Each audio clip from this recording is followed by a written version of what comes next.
being in the wilderness is a unique opportunity to really reconnect with who I am. It's a moment to embrace another rhythm and to stay sensitive to the fragile balance of nature. I'm a documentary cinematographer. I made adventure my career, and it takes me to new level each day. I made it my job to reach out to new people, and it brings me to explore the human nature. From behind the camera, my eyes observe things that are difficult to explain, impossible to deny, imperative to share.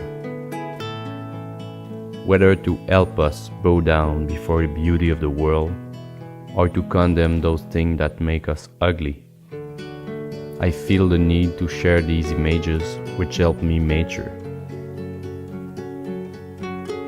No matter where I am, I need to stay powered to capture what I'm facing. River power station and power film solar panels allow me to produce this essential energy.